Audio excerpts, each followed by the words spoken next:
Well, good afternoon, everybody. Welcome to Canberra, or welcome to Kambri. Without further ado, I'd like to call on Uncle Wally Bell to deliver a welcome to country.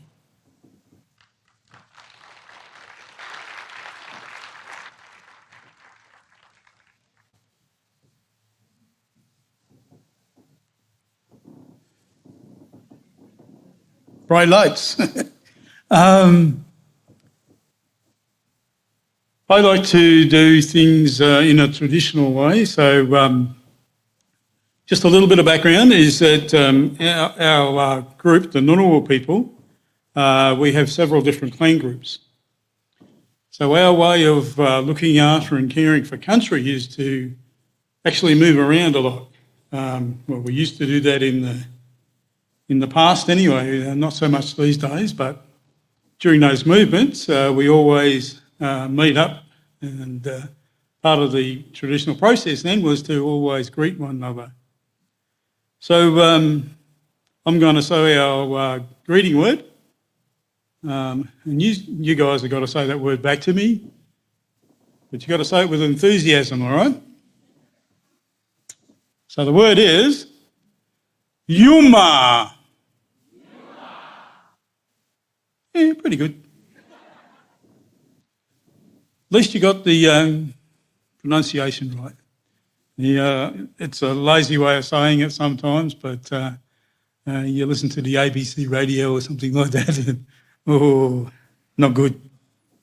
So when we actually depart then, we always say our goodbye word, which is Yara. Yeah, but I'm not going just yet. My people, the Ngunnawal, we've occupied this region for a fairly lengthy period of time, I guess, in when you put it in relation to European occupation. They did a carbon dating of our rock shelter site called Biragai. Biragai in our language means laughter. That carbon dating then come back at something like 25 to 26,000 years. So we've been here for a little while. We've been looking after the place, so it's still in pretty good condition, I think. Just a little bit impacted by other stuff. We have an area of something like 17,000 square kilometres. So our boundary is bounded by other groups as well. So give you an idea, southern boundary, we have the Ngarigu, Walgaloo and Monero people. Our western boundary, Wiradjuri, northern boundary, Gundungala, and our eastern boundary is, of course, the Yuin people. So we, as Aboriginal people, then we don't always do our cultural practice exactly the same.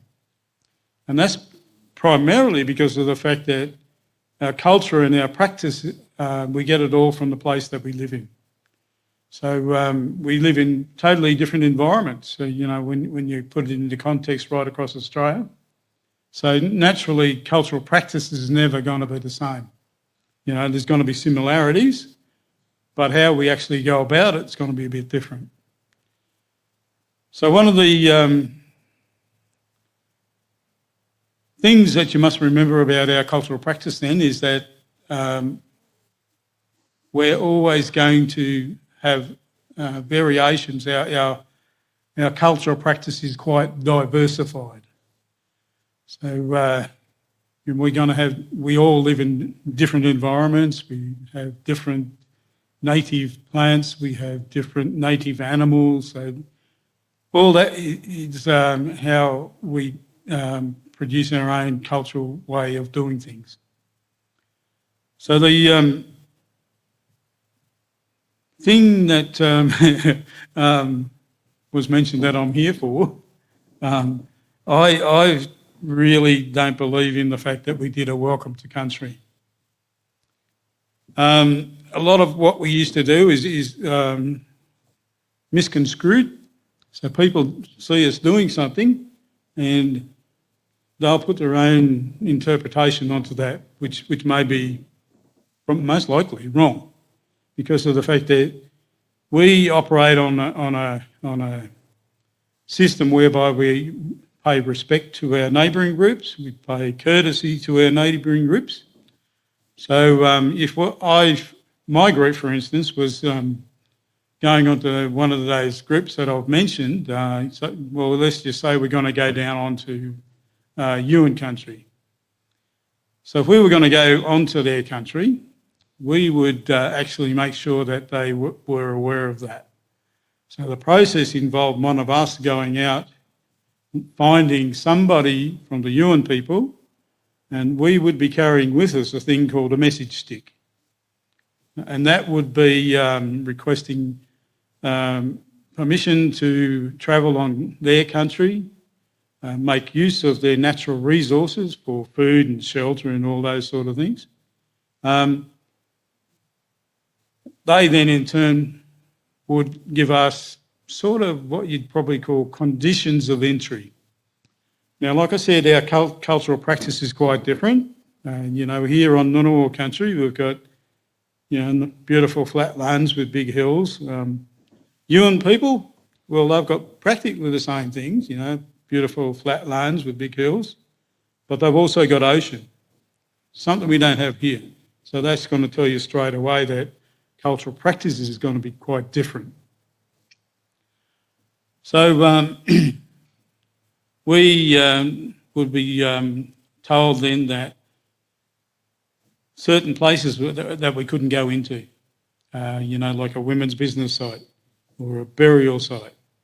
And they're always done in different ways. So, the way we do our burials are quite different to the way they do it down on the coast. So we would then take on board and accept those conditions of entry, and we'd all have a good time, basically. And that sort of process is quite reciprocal. If they were coming here on Ngunnawal country, we'd have to go through the same process. But as I said, we've got different clan groups. So my clan group are the Yar people. We come from the area around Yass. So we would like to be known as good hosts. So part of our process then involves making sure that any visitors to our country are looked after and cared for so that nothing really bad happens to you. So we're going to look after you in two ways. We're going to look after you in a physical sense, and we're going to look after you in a spiritual sense. So the physical stuff, that's going to be taken care of by what we call the spirit of the land. So that means then as you're actually walking around on Ngunnawal country, putting foot on country, the land itself will look up and look out for you to make sure that nothing really bad physically happens to you. So the other side of that then is under our customs and belief systems, we know that there is also bad spirit out on country as well, which is something you can't see or touch. So everybody present here today, you've got your own personal aura, something that you carry with you all the way through your life. And at times you don't feel that good. And that's because that bad spirit has latched onto your aura and does something to you on the downside. So we're going to call upon our past generations, our ancestral spirits, to remove any bad spirit. My way of doing that is to make a little bit of noise and call for those spirits to come and join me in looking after you guys. Okay, so I'll make noise with clapsticks.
Very good. My being a Ngunnawal man, and I do a lot of work out on country, so I have a really strong bond with my land. I can tell that those spirits are now joined us. Hopefully you guys can feel their presence as well. As I said then, the spirit of the land will now look after you as you walk around on country to make sure that nothing really bad physically happens to you. Our ancestral spirits are now going around to everybody present, looking at your auras to make sure there's no bad spirit that might be latched onto you. But if they do find that stuff, they just grab hold of it, toss it off country, get rid of it. It's really something we don't want here. We don't want it to affect you as a person, and we certainly don't want it to affect the land that you're on. The spirits then ask that you do two things while you're on country. First one, important one, respect this place that you're in. Look after it, care for it, as we have now done for thousands of years. Second thing they ask of you is that you also be kind and courteous to other people that you meet while you're on country. So if you do these two things for us, the spirits will then harmonise with your stay on Ngunnawal country. So may the spirits be with you today, tomorrow, and for always.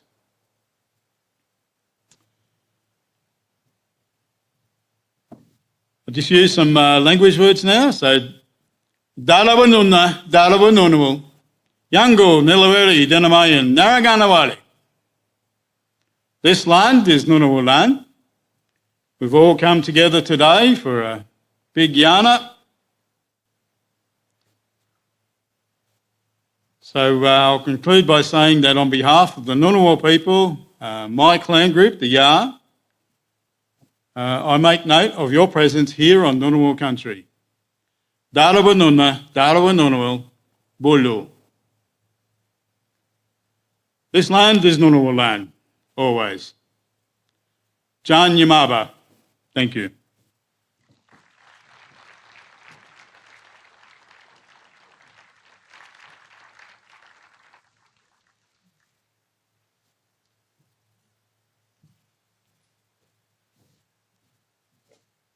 Well, thank you, Uncle Wally. I'd now like to introduce and call on the ACT Minister for Multicultural Affairs and several other things, Michael Pettersson.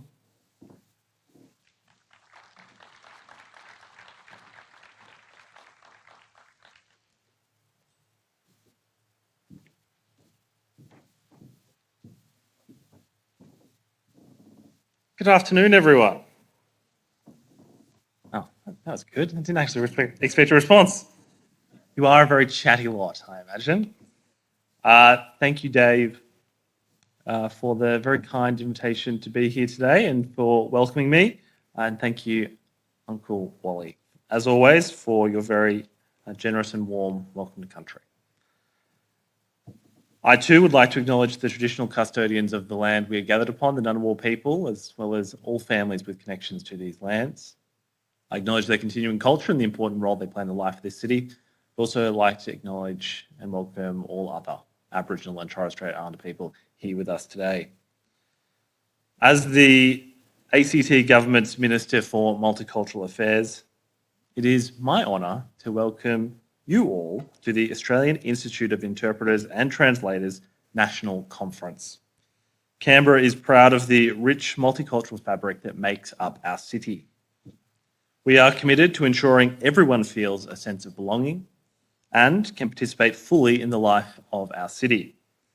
To enable this, high-quality, trusted translating and interpreting services are essential, not only here in Canberra, but across the country. I would like to formally acknowledge the Australian Institute of Interpreters and Translators for the key role you play in fostering dialogue among professionals, researchers, and educators across the nation. As you all know, there is a national conversation currently underway about the role of interpreters and translators in our country. From discussions about quality, ethics, and professional recognition to the development of consistent standards, this dialogue is shaping the future of language services. Over the course of this conference, I hope that you can all continue this important work. The work you do is critical. Translating and interpreting services are not just about language, they are about access, equity, and participation. They ensure that every person, regardless of language background, can engage fully with government, health, education, and community life. Without these services, barriers remain and voices go unheard. So, I want to extend my thanks to each and every one of you participating in the conference. Your work ensures that Australia is not just home to multicultural communities, but that we are truly a multicultural community. So thank you to the National Conference Organising Committee, to all of the speakers, and everyone that is bringing this event to life. I hope you enjoyed the conference and leave with new knowledge, networks, and ideas to advance the language services industry. So thank you again for inviting me, and please enjoy your time in Canberra if you are visiting. Thank you so much.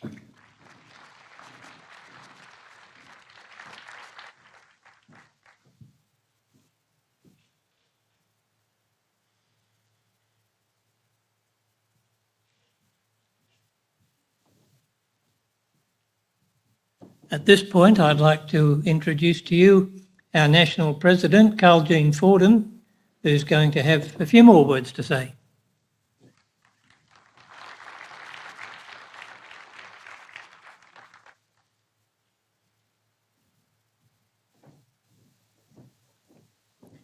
Thanks so much, Dave. Wow, what a turnout. Hi, everyone. Thank you so much for coming. First off, I'd just like to thank Uncle Wally Bell for the welcome to country, and Michael Pettersson for your message on behalf of the ACT government. Distinguished guests, good afternoon. For those who don't know me, my name is Jean Fordham. I'm a NAATI certified translator and interpreter. My working languages are Chinese/Mandarin and English. I specialize in court interpreting and forensic translation. And I'm also very proud to serve as the National President of the Australian Institute of Interpreters and Translators, also known as AUSIT. And I would like to welcome you all to the 2025 AUSIT National Conference. First off, I'd like to acknowledge the tireless work that the ACT branch has put in to make this conference possible. In particular, Dave Deck, the chair of the ACT branch, who very unfortunately is stepping down after many years of service to our association. So we can have a round of applause for Dave. I don't know how we'll survive without you, but yes, you've contributed so much to our profession. We're deeply grateful. Thanks, Dave. I'd also like to take the opportunity to thank Office Logistics, Donna and Michelle, wherever you are. AThank you so much for the work you've put in to coordinate this event, in addition to your usual work supporting AUSIT behind the scenes. Yes, thank you. There's a lot of thank yous, so we'll take it step by step. I'd also like to thank, of course, our wonderful sponsors up on the screen. I will start, of course, with the platinum sponsors. So a very big thank you to Language Loop, Multicultural New South Wales, and the Department of Home Affairs, TIS National. And a very big welcome to Assistant Secretary Ali Mon from the Department of Home Affairs, John Antonopoulos from Language Loop, and Bretta Diamond from Multicultural New South Wales, who are attending with their respective teams this week. Thank you to our gold sponsor, NAATI, and of course, a very warm welcome to Mark, wherever you are. I'll be catching up with you soon. Thank you to our silver sponsors, the Australian Signals Directorate and Think HQ. Thank you to our bronze sponsors, Macquarie University, all graduates, Connecting Now, and the University of New South Wales. Thank you to our accessibility sponsors, Translations for Auslan, Congress Australia for videography, and On Call Caption Connect for the closed captioning. We're also very grateful to 2M Language Services for supplying the gifts for our keynote speakers, as well as to our conference friend Fenton Green, who provides professional insurance to our members. Now, for many translators and interpreters, AUSIT's annual conference is the highlight of the professional calendar. Each year, it brings together practitioners from across every state and territory of Australia. We're also delighted to welcome guests from across the globe. This year, we're particularly honoured to host some distinguished international guests, including Isabel Poff-Penkol, former president of NZSTI and FIT Council member, as well as, of course, Augustina Marinacci, the current NZSTI president. We're also privileged to welcome Rahayu Binti Abrahim and her delegation from the Malaysian Institute of Translation and Books, along with colleagues joining us from Israel, Spain, Indonesia, Finland, and probably many other countries that I've neglected to mention. So very warm welcome to everyone, both international guests and Aussies attending today. Thank you so much and welcome. Welcome everyone.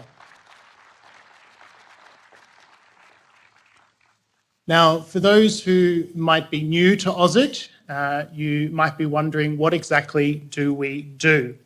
Well, according to AUSIT's constitution, we have 3 objectives. The first one is to educate and advocate for the better use of translation and interpreting services. The second is to uphold ethical standards.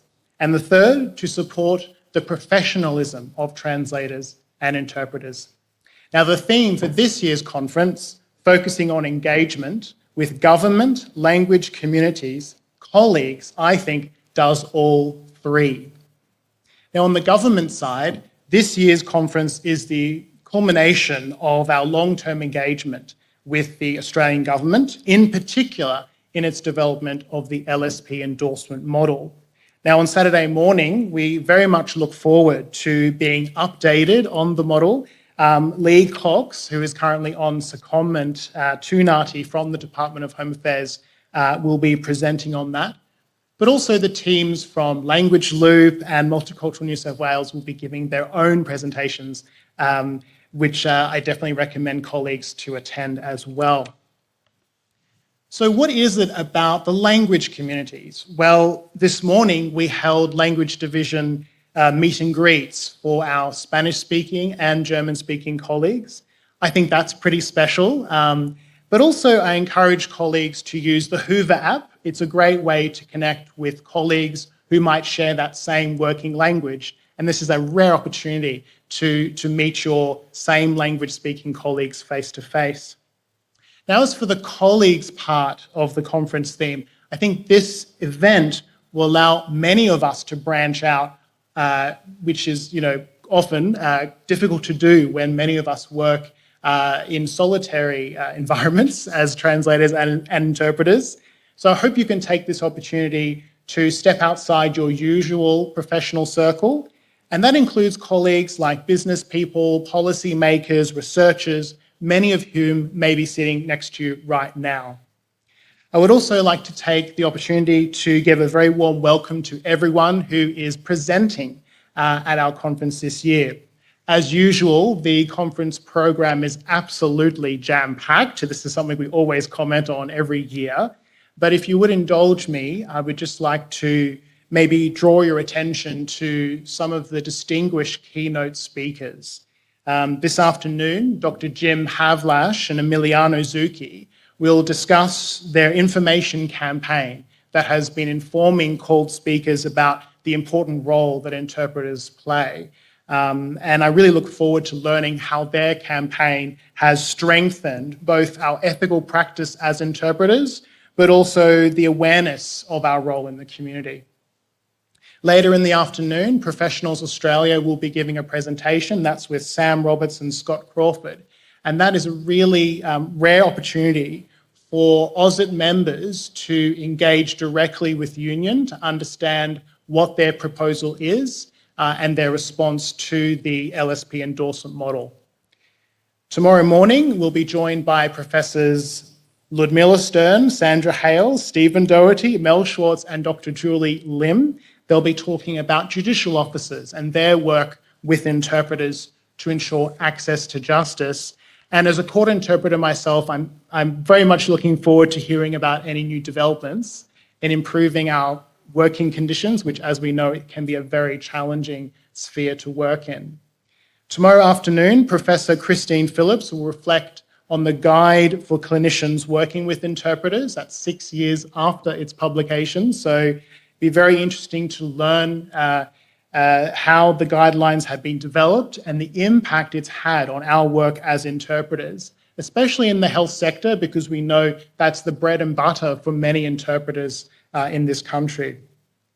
On Saturday morning, Professor Mustafa Taibi will explore community translation, and in particular, I'm interested in his insights on how we can better get feedback from the community on the fit for purpose, on whether translations are fit for purpose. On Saturday afternoon, Mary Ann Bakiro Geronimo will deliver the very special Jill Blewett Memorial Lecture, and her topic will be Australia's translation and interpreting sector, but from the perspective of ethnic community councils. I think this is particularly important because, as we know, our sector is really driven by the need of ethnic communities. And as CEO of FECA, I think her insights will be very valuable to us. Now, beyond these distinguished keynote speakers, I know you're eager to explore the rich array of sessions and presentations we have in store. I think this year's program really offers something for everyone, and I think this is a testament to the hard work of ACT Branch. And speaking of which, I'll be handing you over in a moment to Dave Deck, who has some important housekeeping matters to run past you. But before I do that, I have the great pleasure of making the following announcement. I hereby declare the AUSIT National Conference 2025 officially open. Thank you.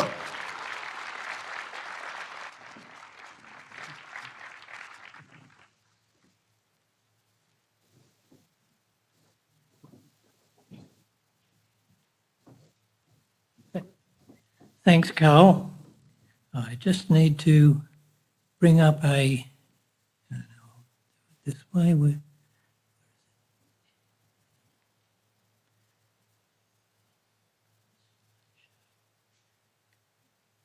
got to try and, okay, resume slideshow. That's what I'm after.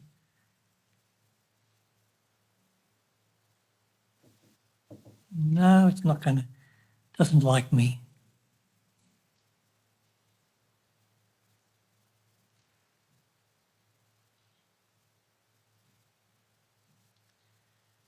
Okay. This way.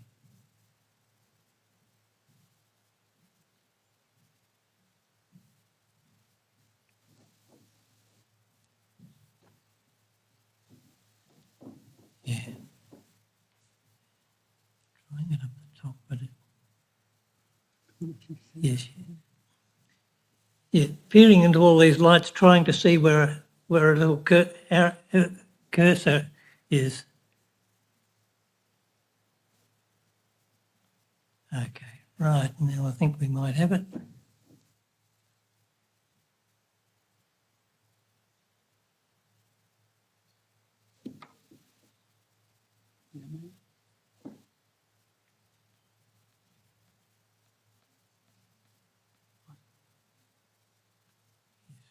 We had it all set up. It was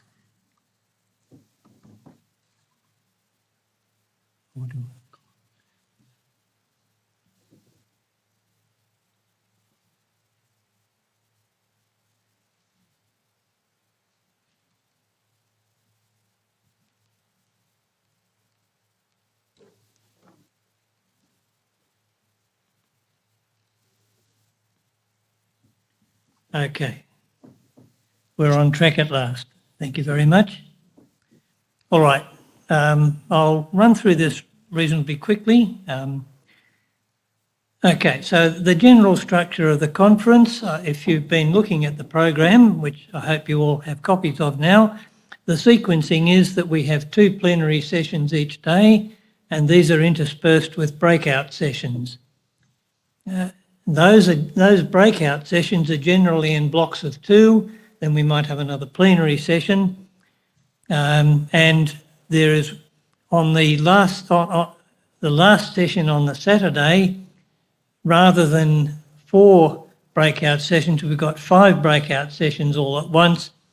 We managed to get Kambri Centre to give us 1 extra room, and that has enabled us all to go home half an hour earlier on the Saturday. I'm not hearing any objections at this stage. Physically, we've got 2 main locations. You're in one of them at the moment, and that's Manning Clark Hall. And you'll see that as MCH on a lot of these things.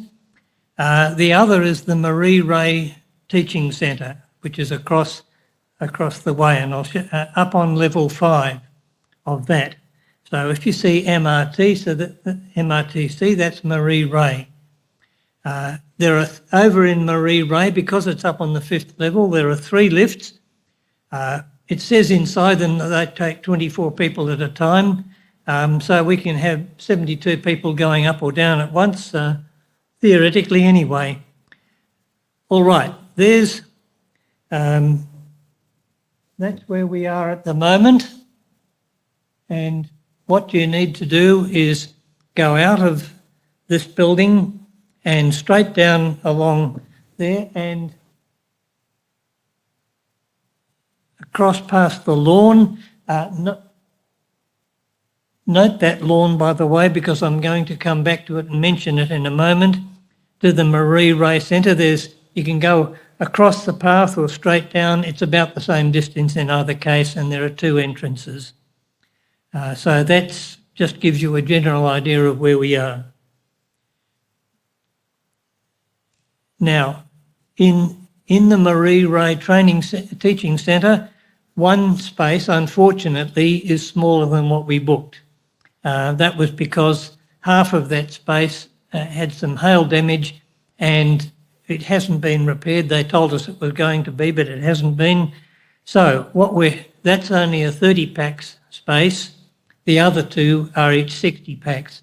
So rather than being able to fit 180 people in those other 3, we can only fit 150 out of the roughly 350 people we've got. So especially in that 30-pack space, if that happens to prove particularly popular, some of you might need to be standing around for that particular session, but sessions are only 20, 25 minutes, so you're not standing for all that long. Or you might choose to join another session. What's where? I mentioned the lawn a moment ago, you remember? That's the emergency evacuation area. If there's any sort of emergency evacuation, that's where you need to head to. That lawn area between Kambri, this building, and Marie Ray. There is another muster point. If you go out the front door of this and just around to the left, there's another place there marked as a muster point. Toilets on this floor, they're to the left as you're facing the registration desk. They're to the left of that. There are also more upstairs. Go upstairs and then go to the right, and you'll see them as you go down that gallery. One's much closer than the other. The guys might have to look fairly carefully to actually spot theirs. At the end of that gallery, there's some renovation work going on, so it's a construction site. Please stay away from that. Now, on the subject of stairs, you'll notice on both in this building and in Marie Ray, that there are arrows indicating which side they would like you to keep to when you're going up or downstairs. And basically, whether you're going up or coming back down again, you're on your left. Bit more what's where. Morning and afternoon teas and lunches. not after this session, but after the next session. Afternoon tea will be on. That's in the foyer area. You might have noticed a whole lot of tables set up in 2 rows. That's where morning teas, afternoon teas and lunches are going to be served. It's been designed so that people can queue and move down both sides of each table. That's to get as many people through as quickly as possible. If you have special food requirements, they're going to be clearly identified. I don't know exactly how they're going to do that, but they assure me that it's going to be clearly identified. So just if you have special food requirements, just have a close look and you'll work it out. The drinks, as I understand it, will be up on that bar counter on the other side of where those tables are. And once you've collected your food and drink and whatever, please move away so that we don't have lots of people crowding around the actual tables. There are plenty of places to sit and eat. You might have noticed there are some out in the foyer, plenty out in the foyer. If it's reasonable weather, you can be outside in the courtyard. There's quite a few seats out there. Or you can go upstairs and into the gallery, and there's some seats up there as well. So most of you will probably be able to find somewhere to sit down for your meal. Or you might like to go across onto that lawn, or there's seats along both sides of University Avenue. University Avenue is that one that goes along that way, the one you cross over to get to Marie Ray. So there's a whole lot of places that you can go to once you've picked up your food. Some other information. Kambri offers Wi-Fi. I successfully connected into it myself this morning. You might want to note this down. The network is, I'll put all 3 of them up and you can take a photo of it or something if you like. The network is ANU Secure. The username is ANU Visitor. And I don't know where they got this from, but the password is that. I'm not even sure how I'm supposed to say that, but that's what it is. So if you want to note those and hook into the Wi-Fi, that's how to do it. So I'll let everybody note those. Mobile phones, I'm always saying this, in an audience that consists of interpreters and translators, I always think we shouldn't have to remind you guys of this, but inevitably, in the middle of an important presentation, a phone rings. So please mute them or just turn them off completely. Entering this particular auditorium, could I ask you, now that you know from now on, rather than coming in the front here, could you please go up the stairs or use the lift and come in from the back? But having come in, the people up the front here aren't going to bite you, so you can actually come down the front. And that's especially once the session has started. I think it's impolite to be, when somebody's in full flight, to be wandering in and out in front of them. I said unless you've got mobility issues, but in fact for those with mobility issues, that's actually up the back. So for wheelchairs and that sort of thing, that's all up the back of this particular auditorium. That's because all these seats here actually go back into that wall there. When I came here last week, this was just a great big exam room with one big flat floor. If after a presentation you want to have particular discussions with the person who's just presented, please go outside the room and do it, because other people will be wanting to come in for the next presenter. For AUSIT members, a particular call. Saturday morning starts with the AUSIT AGM. Part of the reason we run a national conference in a particular place is so we can have an AGM.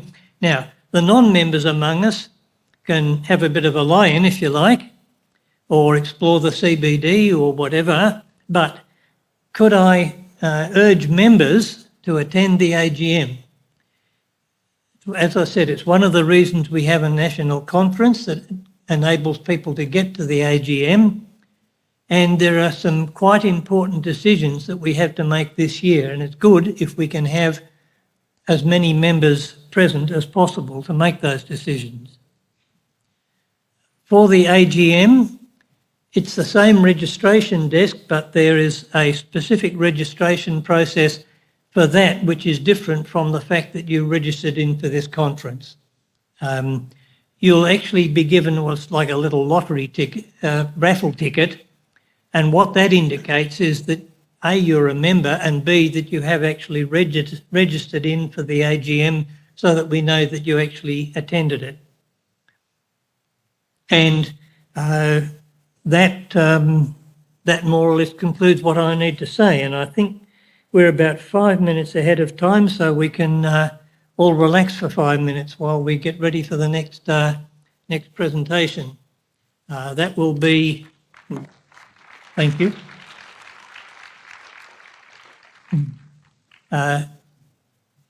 So in about 5-10 minutes' time, we'll first have the presentation by Jim Hlavach and Emilio Ducchi, and then the presentation by PA. So just bear with us, and we'll